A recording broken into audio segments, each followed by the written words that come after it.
ปลาเท้าทั้งพี่ ไม่มีบอกกระสีลงพุ่นจ้ะเลยแก ปลาเท้าทั้งนาตี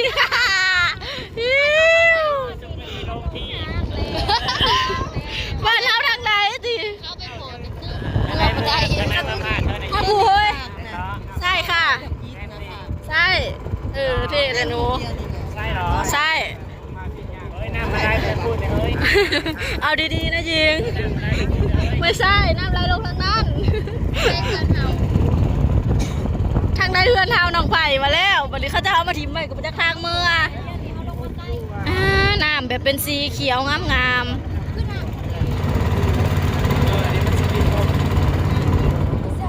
ทางกลางมีหอนหาดพี่น้อง